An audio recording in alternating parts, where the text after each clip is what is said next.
Primer plus oscillation equals fluid?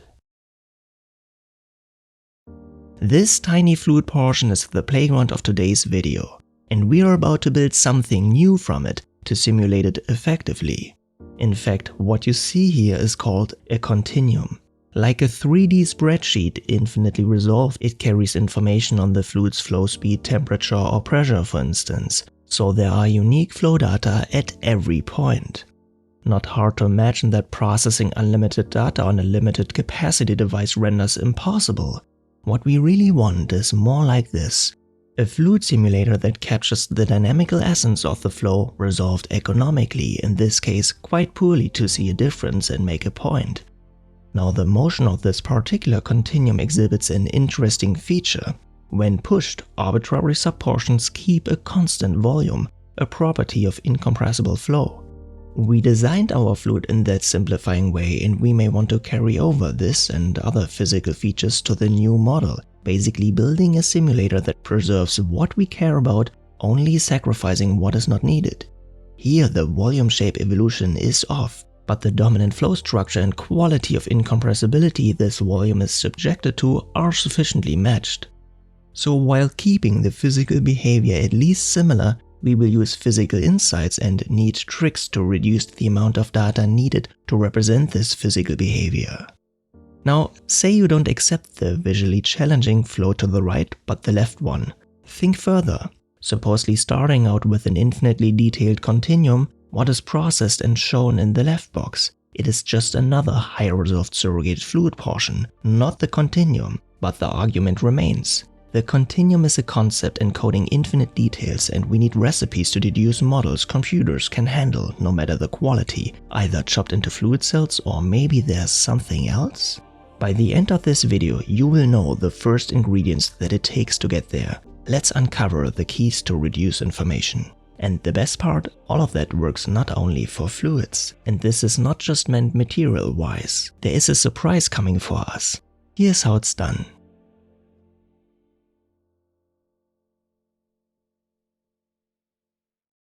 First, in this part we will explore a whole range of reduction aspects, and we start out by getting clear about the fluid we will expose to the later information reduction.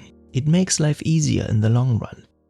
Our fluid portion lives in three-dimensional space, the natural habit for everyday fluid flow, and having a 3D fluid simulator is generally attractive, but a bit voluminous for our task. It is not a problem in terms of computation, but rather visualization. Understanding how to reduce fluid information relies on a sound, structured overview of what is going on. And one way to achieve this is by tracking fluid points through space while passing along time. Now, such a flow path is conveniently described using sets of 4 numbers. It has 1 temporal and 3 spatial coordinates. The spatial dimensions are this orderly drawn fluid box. However, time is projected along the path drawn within the 3 spatial dimensions. We can go along with this representation, but it will be hard to visualize the past and future for multiple points simultaneously. More importantly, having 4 dimensions is not needed to get the underlying ideas of information reduction across. Instead, for educational convenience, let's do the following. Let's kick out the 3rd spatial dimension in favor of the time dimension, and not just kicking out as in not drawing, but not even considering while computing. We will use a truly 2-dimensional fluid. That way we can draw a cube with 2 spatial and 1 temporal dimension well separated without omitting any information.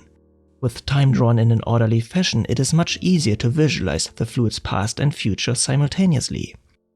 Now, having only 2 spatial dimensions may seem unrealistic. Fluids are experienced in 3 dimensions, and the distinct features of 3 and 2-dimensional flow, especially when it comes to turbulence, are striking. We see it in a second.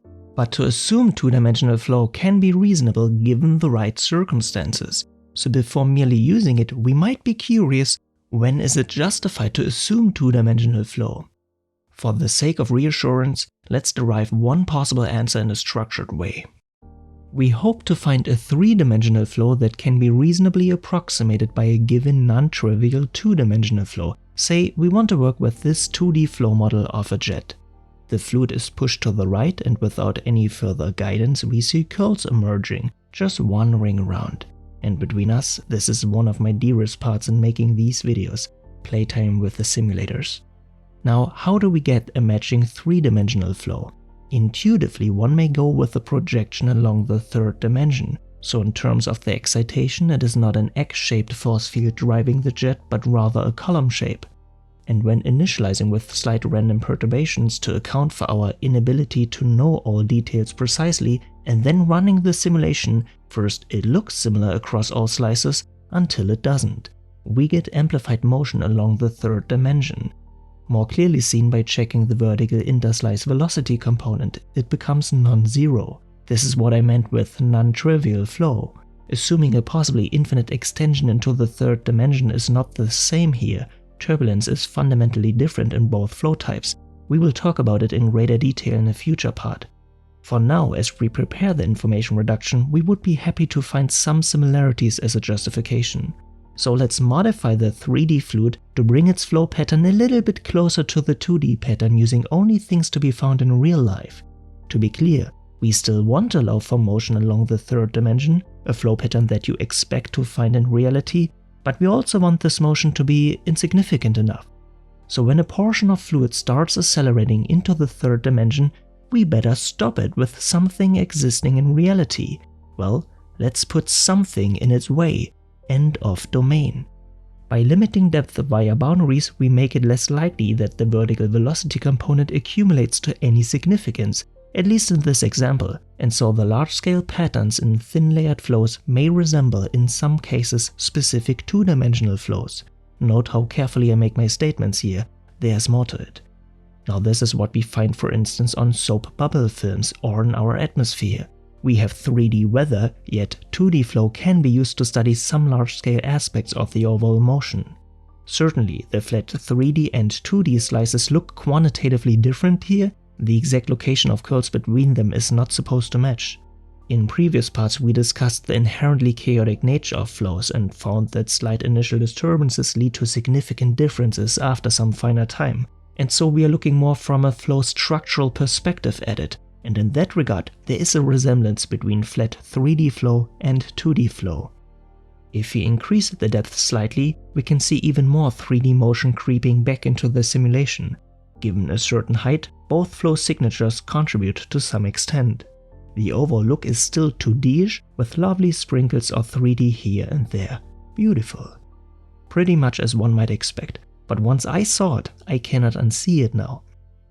Anyway, this part is not intended as an introduction to turbulence, so we happily take this as our justification for using 2-dimensional flow while posing no further questions regarding its habits. Even more, the reduction is in principle independent of dimensionality, so using 2D flow is really a matter of convenience here. And just for the record, even though these are all simulations, we will pretend it is the continuum we study. Now that we built this space and time fluid box, we have a structured perspective on what happened and what will happen. In the last part of this series we already used many such continuum fluid boxes to explore various ways of mathematical flow description. Here this representation serves as an intuitive tool to discover why fluid fields allow for information reduction in the first place. But to be honest, to some extent we already feel it. Looking at the two reduced simulations from the start of the video, even though they are distinguishable, a certain similarity is clearly visible. And indeed, reduction is deeply linked to the appearance of similarity. But how does it play out more precisely? What exactly is it that is similar? Meaning, what exactly is it that will be reducible? This continuum box will provide the answer.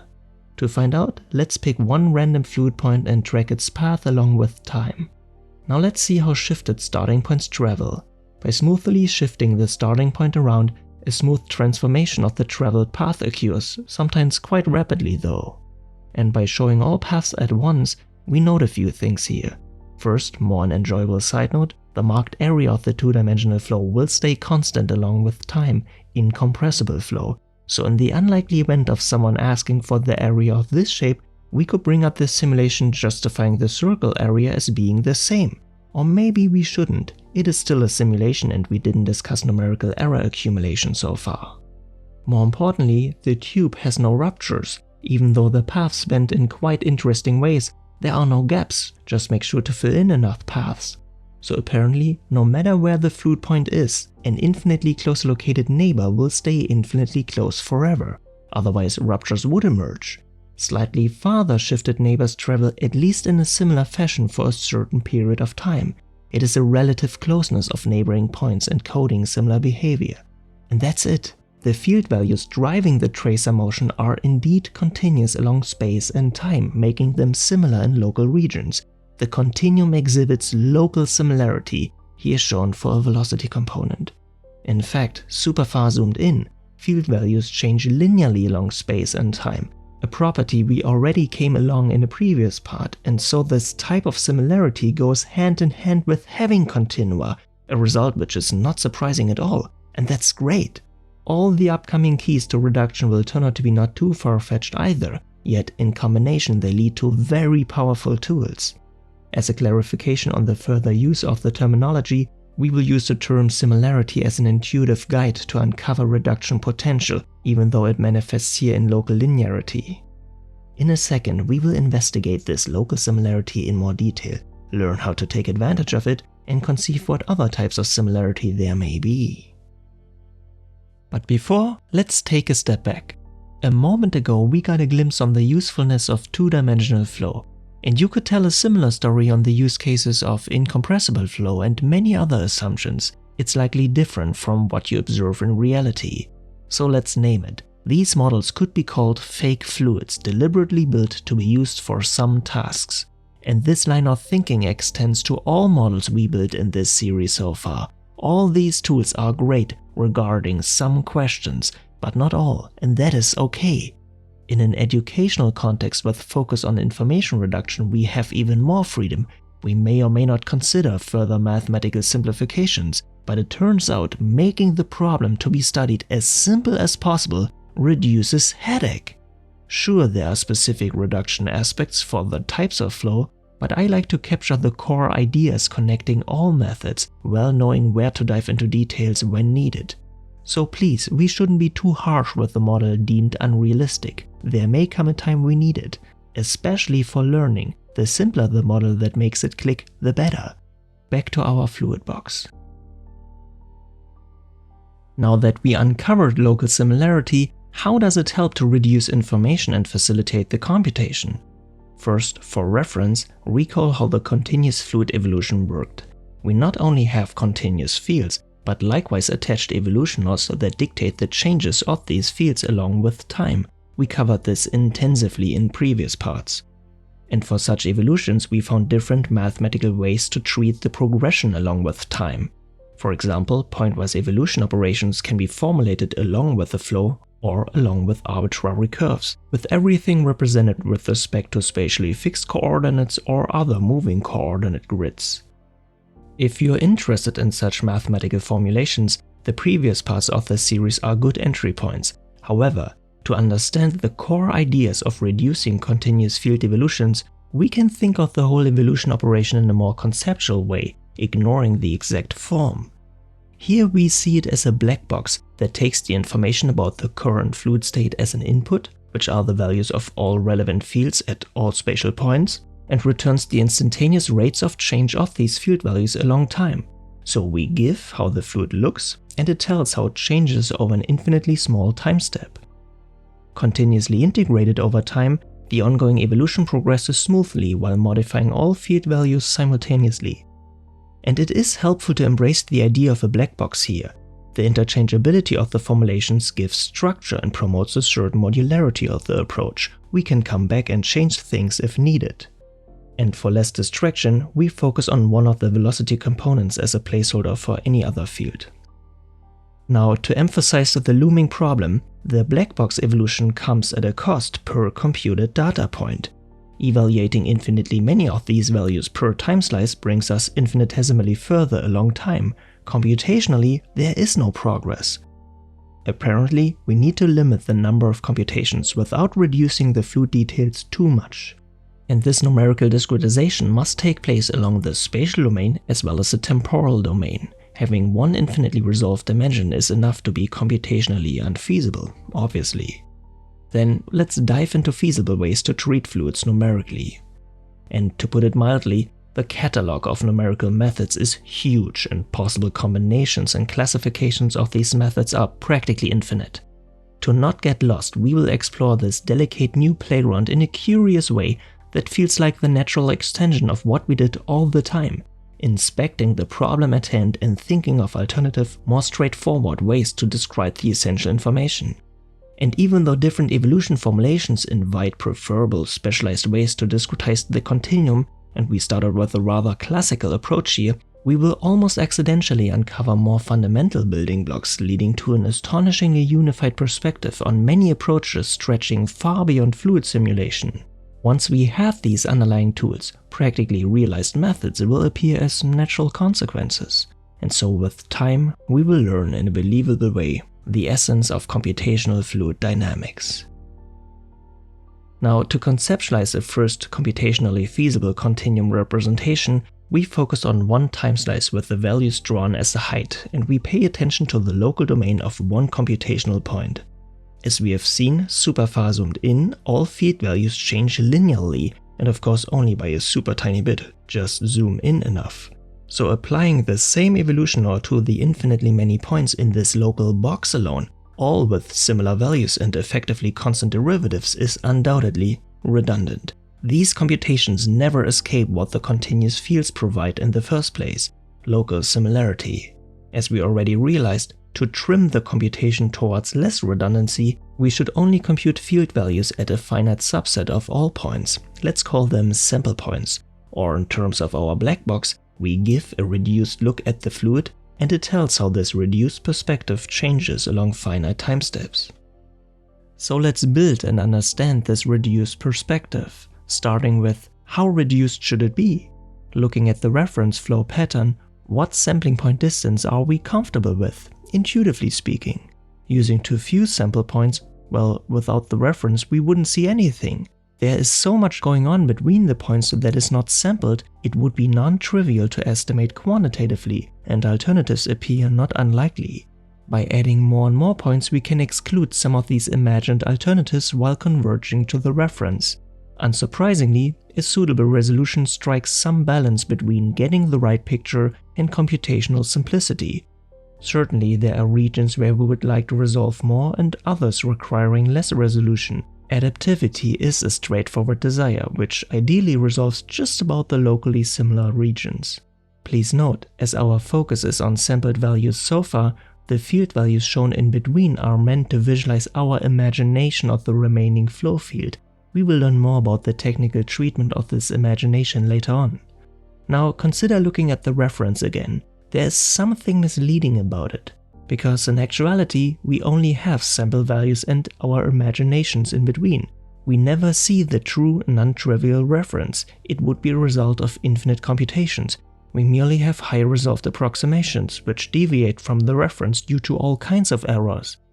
So if we cannot look at the reference, how can we know the true local domain size and choose a proper resolution? How do we strike a balance without knowing the right picture? Well, we could do almost the same as before when we assume to know the reference. We look for convergence, except now in a more dynamical sense. For this well-behaved flow, as we keep increasing the resolution along space but also time, which will be discussed separately, the evolution differences keep reducing, giving hope the true reference is nearby and the resolution is sufficient. In other cases, when the inherently chaotic nature of turbulent flows is triggered, convergence analysis should be put on a rather statistical footing to be discussed in the future.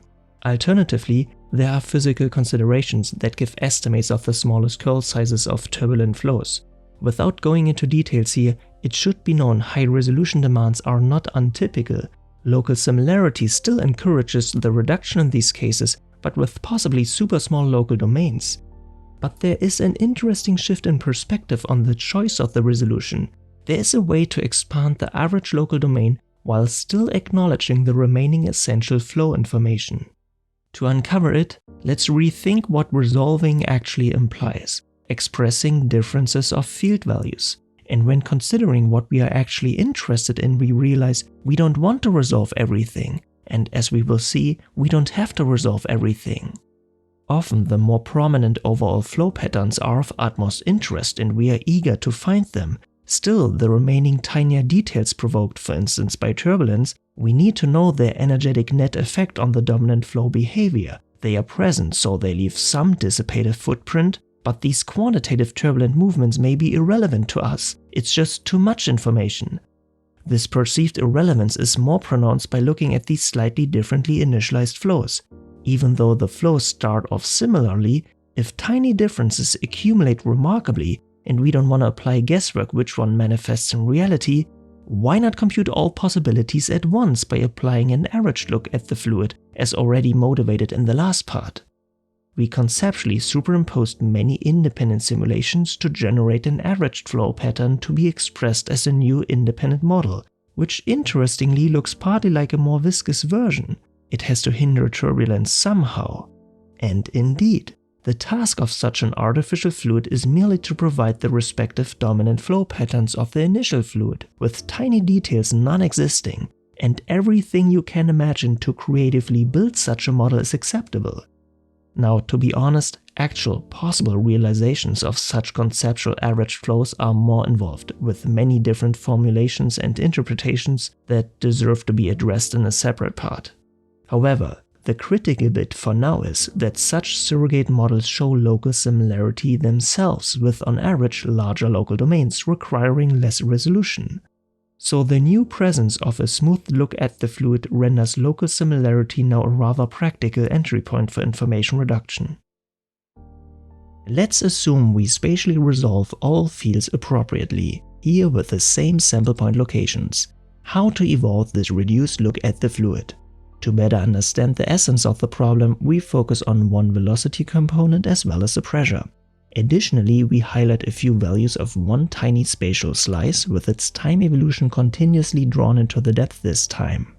As derived in previous parts, continuous evolution laws link derivatives along time of field values such as the velocity components to derivatives along space of other field quantities such as pressure, for instance. Exemplarily, the first time derivative is here to be perceived as the gain of the tangent along the continuous evolution, and the spatial derivative can here be imagined to emerge from the knowledge of quasi-infinitely close located neighbor values of the pressure. Again, the gain of the line encodes the first derivative. Now, the infinitely close located neighbors are drawn here with a visible distance, but we assume them as converged towards the middle point. This would give a clue on the spatial derivative, and therefore we have the desired input for the evolution law. But wait, these super close located neighbor values are not sampled. They don't exist in the new model, and so we don't have the derivative input. Evidently, we need to approximate this input or find other ways to treat the discretization. Now, whether we approximate spatial derivatives directly or not, we will see. In one way or another, we have to make assumptions on the non-sampled values.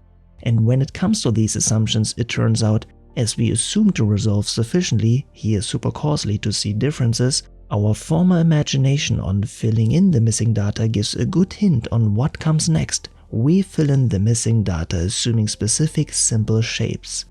And using these shapes will be a milestone for the reformulation of the original evolution laws valid at infinitely many points, with the discretized version valid only at each sample value.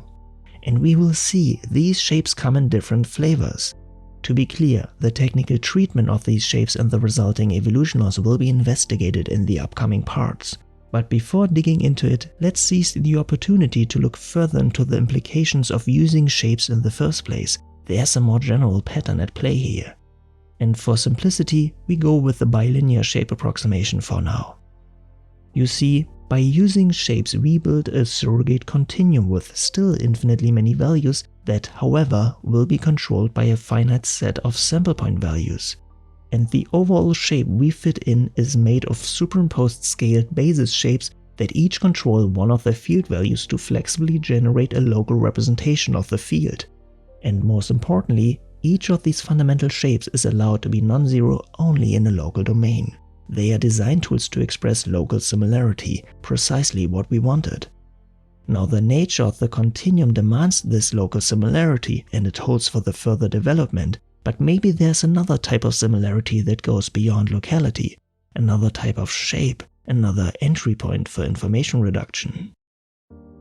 And a good starting point to get an idea of what we are looking for is by playing around with the simulation.